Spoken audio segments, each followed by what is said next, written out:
A Ilha das Tentações 10. Acho que é um programa que já dispensa apresentações, mas só vou te dizer que, embora pareça um conteúdo superficial e banal, aqui nós nos encarregamos de extrair as explicações psicológicas mais interessantes e úteis para você aplicar na sua vida. Então, se você não gosta desse programa, dê uma chance para este vídeo e fique, porque eu vou te explicar coisas muito curiosas. Como sempre, o que acontece nos nossos relacionamentos não é por acaso. E quando você aprende psicologia, pode mudar a história. Sou Cláudia Nicolasa, psicóloga e autora de É Manipulação e Você Não Sabe. Inscreva-se no canal se achar interessante.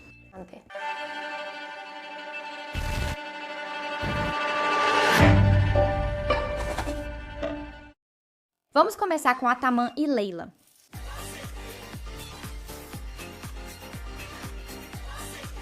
Obrigada! Eles estão juntos há 11 anos, começaram aos 17 e agora têm 27 e 28. E pense nisso por um momento. Esse casal nunca teve uma vida adulta sem o outro. Tudo o que são, quem são, como se relacionam e o que esperam do amor, construíram juntos.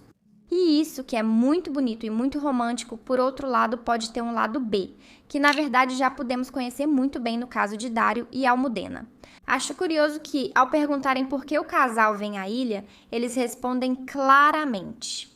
Eles vêm para que Ataman supere seu ciúme, para que aprenda a confiar em Leila e para que demonstre que pode controlar seus impulsos. Queremos participar na Ilha das Tentações porque é a nossa chance final de ver se o ciúme dele muda. Essa é a versão oficial, ou como chamamos na terapia, a demanda explícita. Ou seja, esse é o motivo pelo qual o paciente, pelo qual o casal, vem para a terapia, vem para a ilha. Isso é o que eles acreditam ou dizem que está acontecendo com eles. Mas muitas vezes, o que realmente acontece com o paciente é algo diferente. E o motivo pelo qual ele diz que vem é, na verdade, o sintoma do verdadeiro problema. Por exemplo, um paciente pode vir à consulta dizendo que tem baixa autoestima e que precisa melhorar isso. Mas quando você começa a explorar, percebe que o verdadeiro problema dele é que talvez ele tenha uma relação familiar muito ruim, que o maltrata. A autoestima é sintoma e consequência desse problema. Mas o paciente talvez não esteja consciente disso, não esteja preparado para isso, ou para verbalizar e trabalhar isso. Por isso, o trabalho do psicólogo é acolher essa demanda explícita, mas identificar a demanda implícita. Você precisa ter um olhar crítico e analisar o que pode estar acontecendo sob a superfície. Pois bem, a demanda explícita de Ataman e Leila é que ele confie nela. Mas se observarmos bem, na verdade a verdadeira demanda, o verdadeiro problema, é que Leila quer descobrir se quer continuar com Ataman ou não. E isso muda tudo. Como eu sei que é assim? Pois porque a própria Leila nos diz que não está apaixonada. E olha, ela diz isso na frente do próprio parceiro. Você está apaixonada por Ataman? Não sei. Quer dizer, é verdade que nesses 2 últimos anos eu fiquei em dúvida. Ou seja, já não é mais uma emoção escondida dentro dela que a assusta, como talvez acontecia no caso de Dário com Almudena. É algo que está na cabeça dela há tanto tempo, que foi elaborado, que se tornou consciente, que já até faz parte da comunicação, da realidade do relacionamento. Isso dói para Ataman ouvir, mas também não a surpreende nem a desestabiliza. É como se ela já contasse com isso, na verdade ela sabe como as coisas estão. Não é algo que Leila esconda, não é algo com o qual ela lute internamente. E quando algo já foi tão assumido, está mais perto de se materializar. Mas por que Leila se sente assim? O que aconteceu nos últimos 2 anos? Nos contam que em 2023 Ataman foi passar uma semana em Ibiza com seus amigos. Ela ficou sozinha em casa e durante esses dias percebeu que estava bem sem ele. Isso gerou dúvidas nela e ela começou a conversar com um rapaz do passado. E quando Ataman voltou, ao notar que ela estava muito estranha e sem entender o que estava acontecendo, ele olhou o celular dela e suas conversas. Ela ficou muito brava por ele ter invadido sua privacidade, eles terminaram e ficaram um tempo separados. Mas vamos falar sobre isso. Uma semana sem o seu parceiro e já surgem dúvidas. Fique atenta a isso. Em um relacionamento saudável e feliz, ficar uma semana sem o parceiro não deveria te fazer repensar se quer continuar. Ela diz que as dúvidas surgiram porque percebeu que estava bem sem Ataman. Mas o que significa estar bem sem o seu parceiro? Significa que você já não o ama.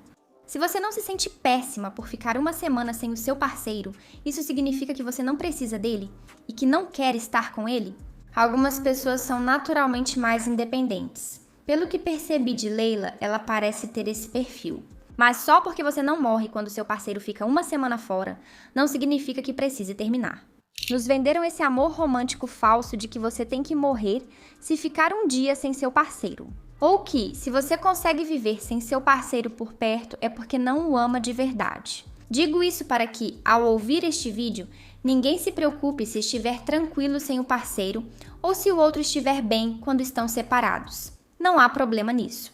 Por outro lado, no caso da Leila, talvez essas dúvidas venham mais do fato de que, quando nos separamos de uma pessoa, temos mais espaço para refletir, para nos conectarmos com o que pensamos. É como um parêntese que se abre na rotina com essa pessoa. A distância e o espaço às vezes ajudam a organizar nossos sentimentos e desejos.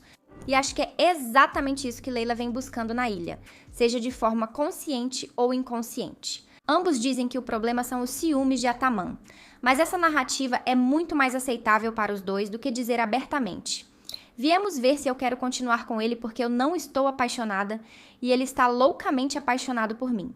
Porque eu não sei o que quero depois de 11 anos de relacionamento, um anel de noivado, e todo mundo ao redor querendo que a gente continue junto. Eu gostaria que eles viessem juntos de mãos dadas. Isso sim. Eu gostaria que eles se casassem. E com aceitável, não quero dizer que esse casal esteja nos enganando, mas sim que pode ser um mecanismo de defesa chamado translação ou deslocamento. Eu desloco o problema do seu lugar, do seu significado original, para outro que me parece menos ameaçador. Preferimos pensar que um é ciumento do que pensar que talvez o outro já não queira continuar na relação. Mas vamos falar um pouco sobre Atamã. Ele, como parece que a ama loucamente e tem certeza de que quer casar e ter filhos já, então aceita essa versão de que o problema são os ciúmes dele. Essa versão mantém a esperança e dá uma falsa sensação de controle. Não posso mudar que minha parceira não me ama mais nem quer ficar comigo. Mas se nos convencermos de que o problema são meus ciúmes e meus comportamentos, então eu posso consertar isso. Mas infelizmente parece que o problema não é algo que depende dele. Além disso, é interessante analisar como as dúvidas de Leila impactaram Atamã. Ele mesmo reconhece que antes não era assim, que o ciúme é algo completamente novo para ele. E isso é um dado fundamental, porque o ciúme que aparece de repente, e ainda mais em um relacionamento tão longo, quase nunca surge do nada. Eles são uma resposta, são um alarme. É o seu sistema nervoso dizendo: algo mudou aqui e eu percebo isso. Quando Atamã voltou de Ibiza e notou Leila estranha, verificou o celular dela e achou conversas. Sua intuição estava certa. Ele percebia algo que Leila ainda não havia contado. Com isso, não quero dizer que é certo olhar o celular do seu parceiro.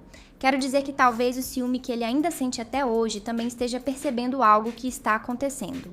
É que a gente tende a focar muito na pessoa que sente ciúmes, que é tóxica, mas esquecemos de nos perguntar o que pode estar acontecendo nessa relação para que essa pessoa se sinta assim. Não estou justificando o controle, mas está claro que o ciúme de Atamã não é o problema original desse casal. É o sintoma e provavelmente uma consequência de perceber que sua parceira, na verdade, não quer estar com você. Meu palpite: acho que Leila vai encontrar na ilha o que está procurando, provavelmente vai ser infiel. Mas o que ela está procurando, na verdade, não é uma aventura, não é outra pessoa, e sim espaço, distância, a experiência de existir sem Atamã por um tempo. E isso vai esclarecer as coisas, para o bem ou para o mal. Acho que Atamã vai sofrer e precisará de muito autocontrole para não explodir, já que sua prima disse que esse não é seu ponto forte. Receio que teremos uma fogueira dolorosa, na qual Leila vai dizer em voz alta o que ainda não teve coragem de dizer. E vamos ver se Atamã vai ter as ferramentas para lidar com isso. Vamos agora falar de José e Nereia, que é o casal que mais me chamou a atenção e mais me preocupa.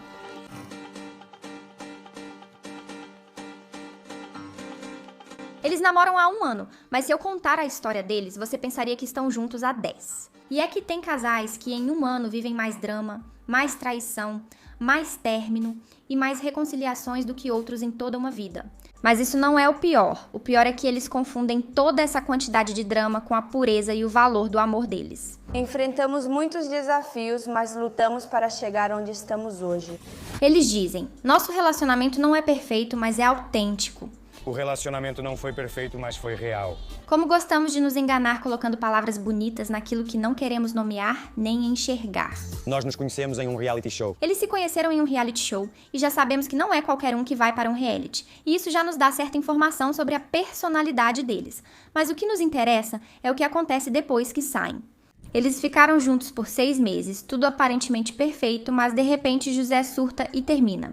Mas de um dia para o outro, José teve uma crise e decidiu que a gente ia terminar. Como ele faz isso? Por mensagem.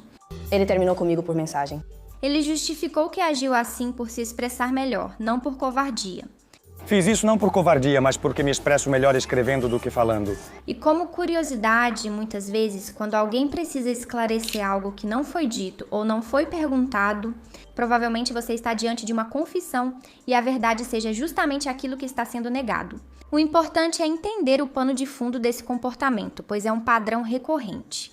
Parece que José é um perfil que não tolera bem a vulnerabilidade, a intimidade emocional, sentir-se frágil. Olhar nos seus olhos e dizer, eu me sinto assim. E quero terminar, exige se expor emocionalmente. E há pessoas que têm tanto medo dessa exposição emocional que preferem colocar uma tela entre os dois. Já me machucaram. Às vezes minha cabeça começa a pirar e eu fico desconfiado. Depois falaremos mais sobre esse problema com a vulnerabilidade. Vamos seguir com a história dela. Depois do término, quando eles reatam, Nereia pergunta se José ficou com outras garotas e durante 1 ano ele jura e promete que não fez nada. Ele jurou e perjurou pra mim que não, que nunca na vida... Até que finalmente ele confessa que ficou com uma amiga da Nereia. Ela bloqueia ele em todos os lugares, não quer saber de nada dele. E bom, então o que ele faz?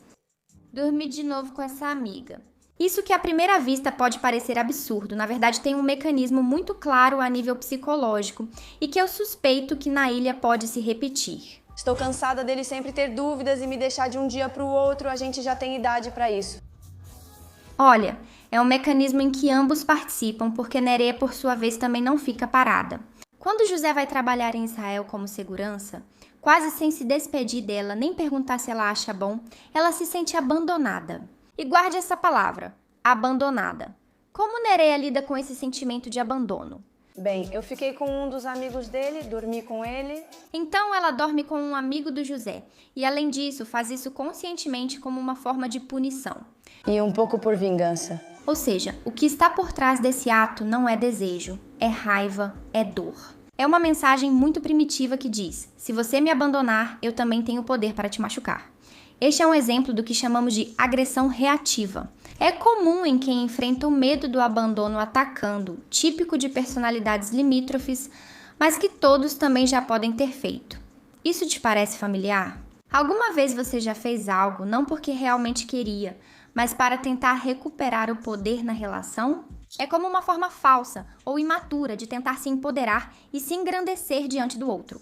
Mas enfim, apesar de todo o dano que causaram um ao outro, todas as punições, mentiras, o rancor, eles decidem tentar de novo. E desta vez, José, para tentar mudar a história, larga tudo. Larguei meu trabalho, larguei tudo, quero provar isso pra ela. Ele deixa Ibiza, larga o trabalho e vai para Madrid morar com Nereia e com a mãe dela, ou seja, sua sogra.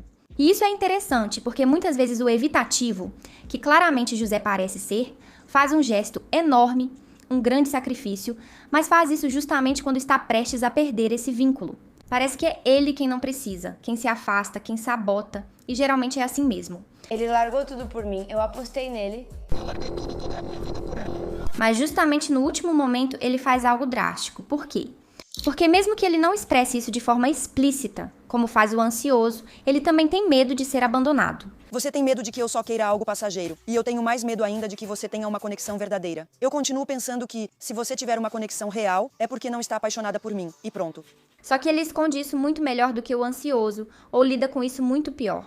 E, obviamente, um dos problemas que podemos identificar aqui é o famoso ciclo ansioso evitativo. Para não me repetir explicando isso, vou deixar aqui este vídeo onde explico em detalhes no que consiste, como funciona, por que acontece e como sair desse ciclo. O que vemos é que José tem um mecanismo de defesa muito forte, que consiste em se afastar quando o vínculo fica sério. Quanto mais alguém importa para mim e isso se torna real, mais sinto que há perigo, pois passo a ter algo a perder. Diante da ameaça, o evitativo surta, se bloqueia, vai embora. Termina por mensagem, vai para Israel sem se despedir, fica com outra pessoa.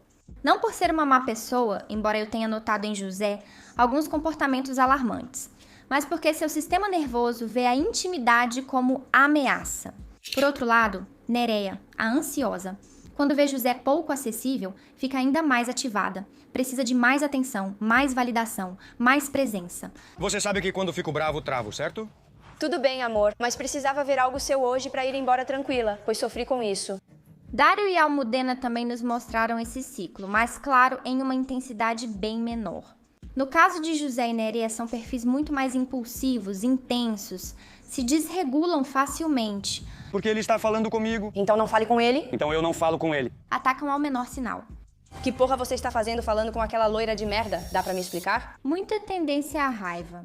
Me escuta e não grita comigo, tá bom? Então eu imagino que podemos ter cenas um tanto agressivas. Ambos atacam imediatamente ao se sentirem ameaçados. Você sempre causa confusão. Mas como assim eu? De certa forma, é um casal que precisa se sentir forte, intocável, que está acima dos outros. Me escuta, a verdade é que vocês perdem muito sem o capuz. Vemos que ambos ridicularizam os solteiros, atacam eles bastante. Amor, quer que eu te ensine a desfilar? Você anda mal de salto. O que eu não sei é se isso é algo intrínseco dos dois ou se é mais uma atitude que a Nereia pode ter adotado por influência do José.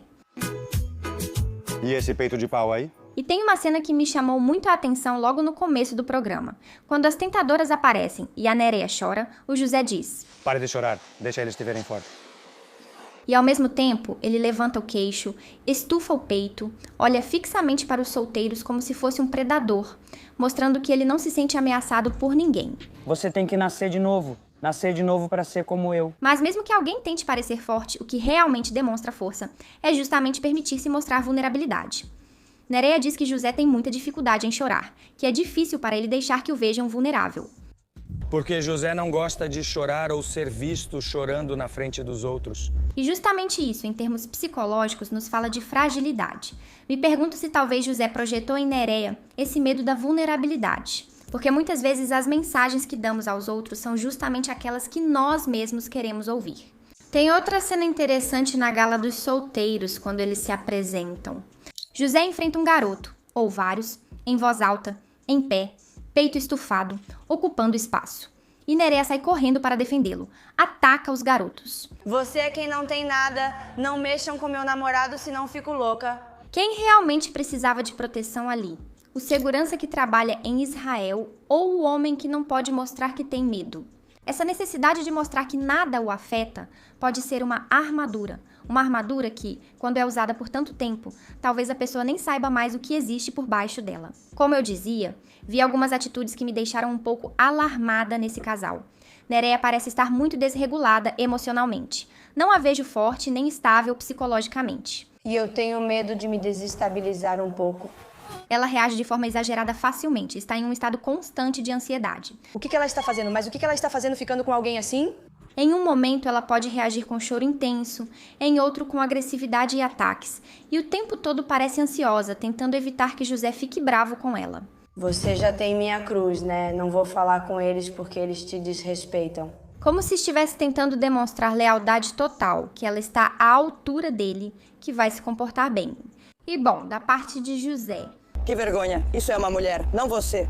Minha vida, me escuta, por favor. Você de verdade não é normal. Eu não quero estar com uma pessoa assim. E aqui vou ser bem clara. Uma discussão de casal não equivale a uma agressão verbal. E, na verdade, o fato de acontecer diante das câmeras, que vemos de forma tão natural, e logo no primeiro dia, pode nos indicar que essa não é a primeira vez que isso acontece e que talvez faça parte da normalidade do casal. Ambos afirmam que o relacionamento é único, valioso e especial.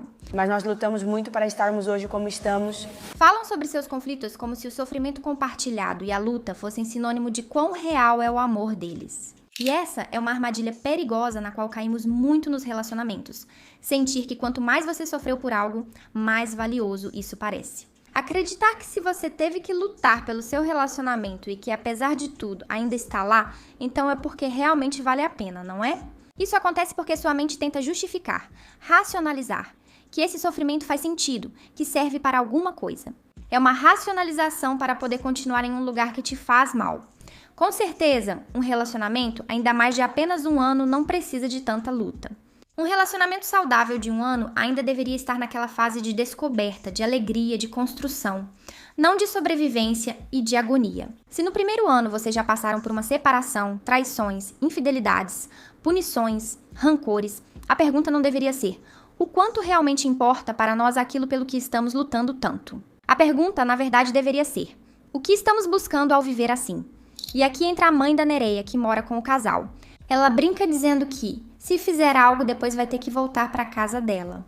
Mas lembra que se você errar, vai ter que voltar para minha casa. Ela diz isso brincando com um sorriso, mas com uma ameaça velada que não deixa dúvidas. Que vocês se respeitem, porque Nereia é a melhor coisa que poderia ter acontecido na sua vida. Não só em ações, mas também em palavras, porque às vezes as palavras machucam mais do que as ações. Talvez essa mãe tenha visto coisas. E o curioso é o contraste com o que, por outro lado, a mãe de José diz sobre Nereia. Nereia é a melhor coisa que poderia ter acontecido na sua vida.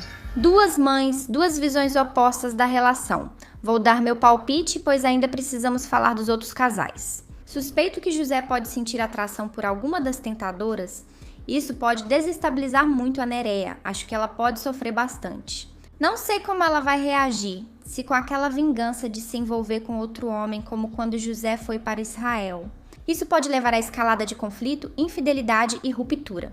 Ou talvez ela vá se afundar, não vai conseguir aguentar, vai querer ir embora. Em todo caso, os dois têm uma capacidade de escalada emocional muito alta. Eu chorei 3 vezes. Eu chorei 3 vezes. 3 vezes. E nenhum dos dois parece ter os recursos para frear essa escalada.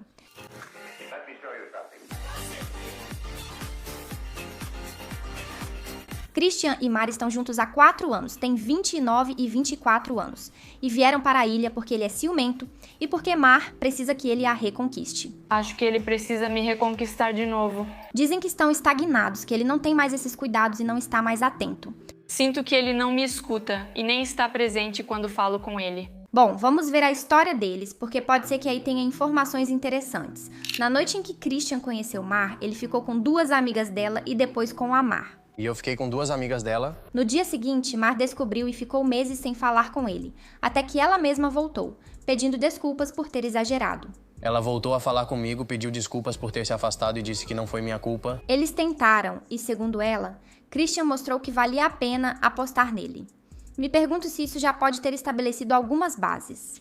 Christian faz algo que gera distância, Mar se afasta, ele se ativa, se esforça, conquista, eles voltam a ficar juntos. Não estou dizendo que seja assim, é uma hipótese possível, vamos ver. Mas 4 anos depois, eles estão na ilha, e Mar está pedindo exatamente a mesma coisa, de forma implícita, que pediu no começo. Que ele se esforce, que a reconquiste, que mostre que vale a pena. O medo de me perder talvez te ajude a voltar ao começo, àquela empolgação, a me reconquistar de novo. Coincidência? E o que aconteceu nesses 4 anos foi o seguinte. No começo, Christian era muito atencioso, fazia tudo o que ela pedia, se esforçava. Era incrível, muito atencioso, me ouvia... Mas nos últimos 2 anos parece que ele mudou. Já não escuta mais a Mar do mesmo jeito, não tem mais aqueles detalhes, e ele mesmo reconhece que sente que a Mar sempre vai estar ali. Me acostumei com o fato de que ela sempre estará lá pra mim. Tomar sua parceira como certa é uma das formas mais silenciosas de desgastar um relacionamento. Preciso que ela volte a me conquistar, parece que já está tudo feito. É um desgaste lento, um esfriamento gradual. Um dia você para de perguntar como a pessoa está, no dia seguinte para de dar detalhes, para de se esforçar. E quando percebe, o outro já faz tempo que está se sentindo invisível. Curioso é que Christian não age assim por falta de amor, pois parece realmente querer amar. Ele até demonstra muita culpa e desconforto ao admitir que já não é tão atencioso e que se preocupa que Mar já não se sinta tão amada quanto antes. Pode ser que ele faça isso porque aprendeu que, quando é hora de mostrar esse cuidado, essa conquista, é quando o alarme dispara, quando o medo de perder a outra pessoa, de não tê-la, se ativa. Na verdade, ele mesmo confessa isso. Ao ver Mar com outros caras, ele teme perdê-la e isso faz voltar a valorizá-la. No final, cada um de nós carrega seus aprendizados, experiências, suas marcas emocionais. E as emoções, o desejo e cada parte do nosso eu se manifestam em momentos diferentes, de acordo com o que vivemos e aprendemos. Talvez descubramos mais tarde porque isso acontece com Christian, quando tivermos mais informações. Mas eu quero me concentrar na Mar, que me parece uma personagem interessante e talvez menos chamativa nesta edição. A Mar diz muitas vezes que ela não é ciumenta, que acha tudo bem ele ter amigas, um namorado em quem confia. Eu não sou ciumenta, pra mim é super tranquilo que você tenha amigas, acho super legal que você se dê bem com elas. Que ela sente muita segurança em si mesma. Não me considero uma pessoa nada ciumenta. É um discurso que se repete bastante, talvez até demais, porque paradoxalmente vimos que ela colocava limites muito rígidos no parceiro para alguém que se diz tão pouco ciumenta e tão segura de si mesma. Também a vimos chorar logo, se preocupar muito, ficar brava, desabar. Vimos ela sentir imediatamente esse ciúme e essa insegurança que ela nega que fazem parte dela. Parece que mesmo assim a teoria não bate com a realidade. Aqui eu me pergunto uma coisa. Será que talvez Mar não tenha consciência dessa parte ciumenta e insegura que pode ter dentro de si? Talvez ela tenha negado isso para que Christian mantenha esse papel de ciumento que gera uma ativação nele para se interessar por ela e tentar reconquistá-la? Vou explicar. Se durante 4 anos eu percebi, de forma consciente ou inconsciente, que a maneira de fazer com que meu namorado me valorize e me dê mais atenção é fazendo com que ele tenha medo de me perder. Então eu não posso me permitir conectar com o medo de perdê-lo. Porque caso contrário, eu posso sair desse papel de objeto valioso que se deve temer perder. Se eu temo perder o outro e expresso isso e o persigo, então ele também não pode temer me perder e, portanto, não vai me dar atenção e não vai me valorizar. Talvez não seja que Mar seja uma pessoa imune ao ciúme. Talvez seja que ela aprendeu a negá-los para manter esse status quo, esse funcionamento que eles têm no relacionamento. E o que vai acontecer na ilha? Eu acho que a situação vai se inverter. Acho que não vamos ver tanto um Christian com ciúmes como eles esperam encontrar. Eu acho que vou passar pior, vou ficar encanado lá dentro. Se não, acho que Mar vai perceber esse lado dela mesma que ela tinha negado, deixado de lado. Ela vai perceber que também sente ciúmes e inseguranças, e pode ser um choque forte. Só espero que não aconteça aquela típica escalada de casal. Vejo que minha parceira faz isso, então eu faço tal coisa. Aí ela responde e vira um desastre. De qualquer forma, definitivamente esse casal precisa trabalhar para equilibrar a relação, para que ambos possam ser objeto de desejo um do outro, que ambos possam sentir e expressar o medo de perder o outro. E que Christian, de alguma forma, entenda que você pode ver como especial algo que já está garantido, que é possível desejar o que é estável e previsível, sem precisar que outra pessoa queira tirar isso de você. Essas questões geralmente se conquistam e se compreendem por meio da análise e da terapia. Vamos seguir com Luiz e Júlia.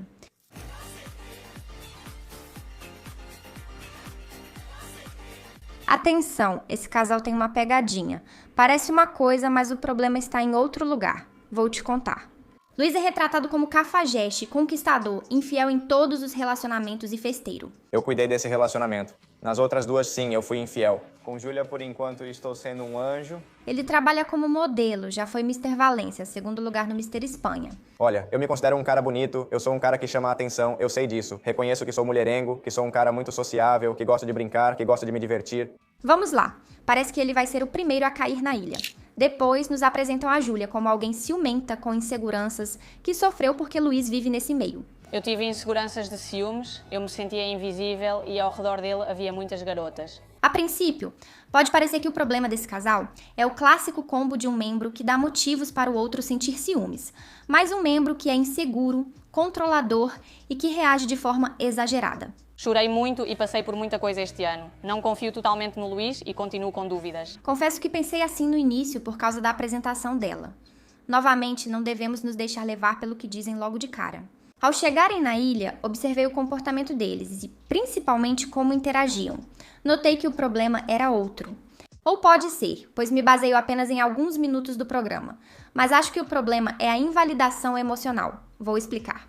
Luiz trabalha no mundo da moda, concursos de beleza, um ambiente com muitas viagens, muitas mulheres, muita exposição. E isso coincidiu justamente com o primeiro ano de relacionamento com Júlia. Na verdade, ele mesmo admite que não priorizou o relacionamento, que deixou de lado, que não fez direito. Por outro lado, Júlia admite que ela carrega uma bagagem emocional de relacionamentos anteriores. Também tenho minha bagagem e inseguranças. E a insegurança dela se juntou com um contexto que a potencializa. É estranho que nesse contexto as inseguranças venham à tona? De jeito nenhum.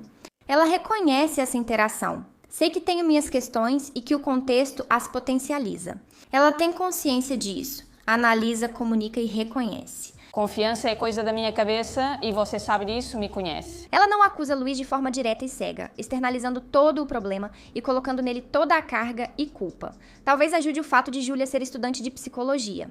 Além disso, eles estão juntos há só 1 ano, ainda não moram juntos e não se conhecem totalmente, e ainda não amadureceram como casal. 1 ano não é tempo suficiente para construir uma base sólida de confiança, e ainda mais se vocês não moram juntos e não se conhecem nesse dia a dia de intimidade. Então, as inseguranças de Júlia não são o problema, são uma resposta lógica a um contexto que as explica. Então, qual eu acho que é o problema que está prejudicando esse relacionamento? A invalidação emocional involuntária por parte de Luiz. E, muito importante, isso acontece sem má intenção. Luiz não é um cara ruim. Na verdade, a princípio, eu vejo que ele tem boas intenções com Júlia. Ele está sempre atento a ela, muito cuidadoso, a valoriza. Ele se preocupa o tempo todo, por causa do estado emocional dela. Em várias ocasiões, ele nos mostra que melhorou muito desde que está com ela. Ou seja, há um reconhecimento, há uma admiração. Confio mais na Júlia, mas é verdade que o Luiz de alguns anos atrás, acredito que não seja o de agora. Mas há pessoas que, quando amam muito alguém, o que mais querem é garantir que essa pessoa está bem. E isso, embora seja muito bonito, às vezes tem uma armadilhazinha.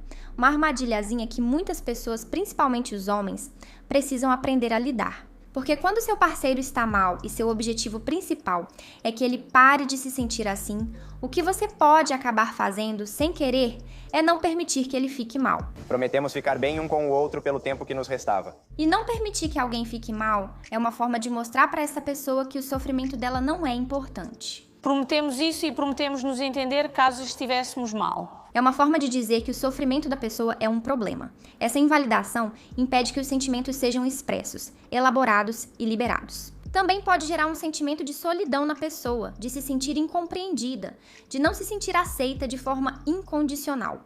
E isso repercute no fato de que, no final das contas, não se consegue construir uma segurança completa na relação.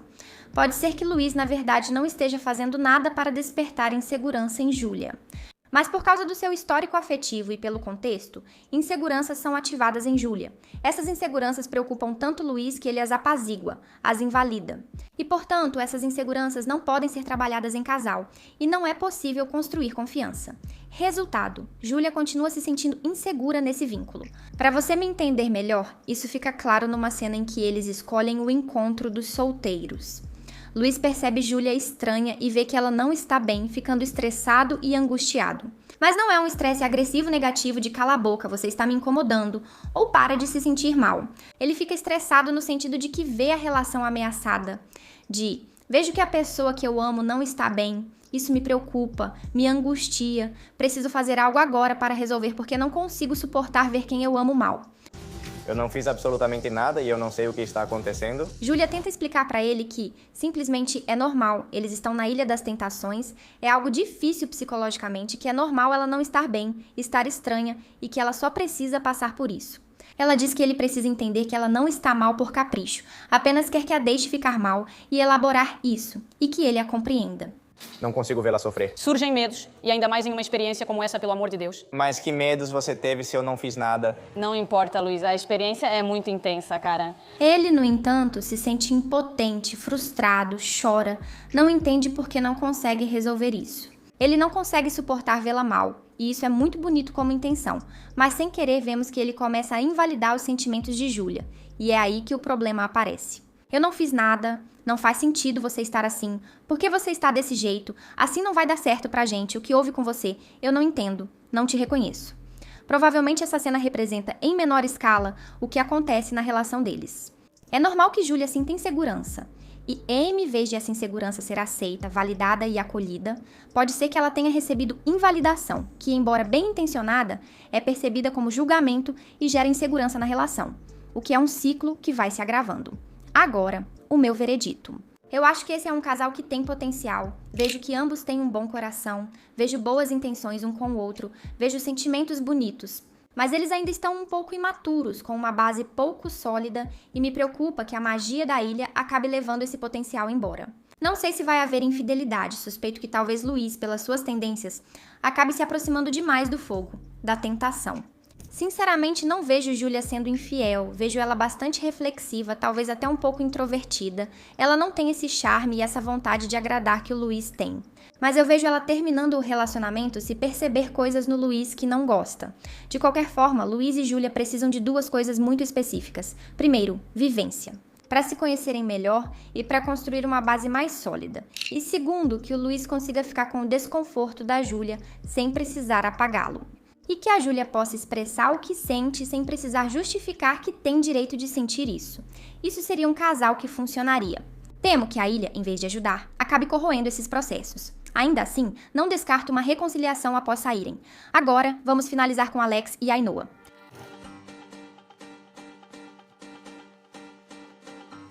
Tenho que dizer que não vou me alongar muito sobre eles, porque sinto que a Ainhoa não vai aguentar muito tempo na ilha. Talvez eu esteja enganada, mas não a vejo se deixando tentar, sendo infiel ou se divertindo. Estamos aqui para aprender psicologia, não fofocar. Notei que ele é atleta de alto rendimento, campeão da Espanha e da Europa. Um perfil que parece disciplinado, centrado, organizado. Amor, não vale você levar a mala perfeita e eu não. O que não pode acontecer é o seu caso. Olha como eu sou organizado. Mas no lado sentimental parece que ele não é do tipo que dá o primeiro passo. Nos contam que durante 1 ano ele curtia as histórias e os vídeos de Ainhoa. Olhava para ela, mas nunca dizia nada. Eles só se encontraram após uma amiga intervir, o que pode indicar traços da personalidade dele e seu modo de se relacionar. Talvez ele não dê o primeiro passo, mas talvez, se alguém der um empurrãozinho, ele se anima. Na primeira noite, embora diga várias vezes não, ele deixa uma solteira lamber seu pescoço. Mas, sinceramente, isso não me preocupa muito. Nessa dupla, na verdade, eu me preocupo mais com a Ainhoa. Ela conta pra gente que antes do Alex, ela esteve em um relacionamento longo no qual acabou se perdendo e diz que o Alex a ajudou muito a se reencontrar. Isso é bonito, mas também uma informação importante. Agora explico o porquê. Com 1 mês de namoro, eles já começaram a morar juntos, já conheceram os pais um do outro e hoje, com apenas 1 ano e meio de relacionamento e só 23 anos de idade, já falam em comprar uma casa e ter filhos. Vamos comprar uma casa, vamos formar uma família. Isso que eu conto pode parecer muito bonito, muito romântico, mas sabemos que velocidade não é sinônimo de intensidade do amor, e sim apenas um indicador de quanto tempo você teve para realmente conhecer a pessoa que está ao seu lado. E claro, 1 ano e meio vivendo grudados, sem se separar, sem se ver em contextos diferentes, sem ter passado por dificuldades suficientes juntos, não é o suficiente para construir uma base sólida de confiança. É possível criar uma fantasia bonita, mas não é o mesmo. Preciso que você mostre que continua igual mesmo quando não estou. O mais revelador é que até as mães percebem isso. De fora e com carinho dizem: vocês são um ótimo casal, mas vão com calma. Vocês sempre foram apressados, eu sempre disse isso. Já falaram em ter filhos, mas acho que são jovens e estão juntos há pouco tempo. E não se precipitem. Quando as mães de ambos dizem o mesmo sem combinar, é preciso escutar. Porque as pessoas que nos amam e que nos conhecem bem, às vezes enxergam com mais clareza justamente porque não estão dentro desse estado de paixão. Vamos focar em Ainhoa, que é o mais importante aqui. Com muita frequência, podemos ouvir ela dizer uma frase, como se fosse um elogio, mas ao mesmo tempo um lamento. É que meu namorado é muito bonito. E nessa frase está tudo. Porque ambos sabem que Ainhoa se sente insuficiente, ela se sente inferior, tem baixa autoestima. Mas além disso, parece que ela percebe que Alex está acima dela. Quando em um casal uma pessoa se percebe em uma posição inferior à do outro, tudo muda. A forma como interpreta os gestos dele, a forma como lê os silêncios dele, a forma como ele vive, que ele saia para festas, que não te responda rápido. Não é tanto que você seja uma pessoa ciumenta, é que quando você mesma não se sente suficiente para estar com essa pessoa, para ser amada e escolhida por ela, qualquer coisa pode se tornar um sinal e um alerta de que a qualquer momento você pode perder essa pessoa. Você não gosta que eu saia com meus amigos? Fala, não tem problema. Isso é claramente uma assimetria percebida por ela. E eu digo percebida porque na maioria das vezes não precisa ser real. Alex não age como alguém superior a ela. Ao contrário, é o único namorado que corre para se despedir e está sempre atento a ela. Ele a consola, a acolhe, a valida. E algo que eu gostei muito, foi o único namorado que não tentou se mostrar imune diante dos solteiros. Foi o único que não tentou bancar o forte. Foi o único que admitiu abertamente que isso o deixava nervoso.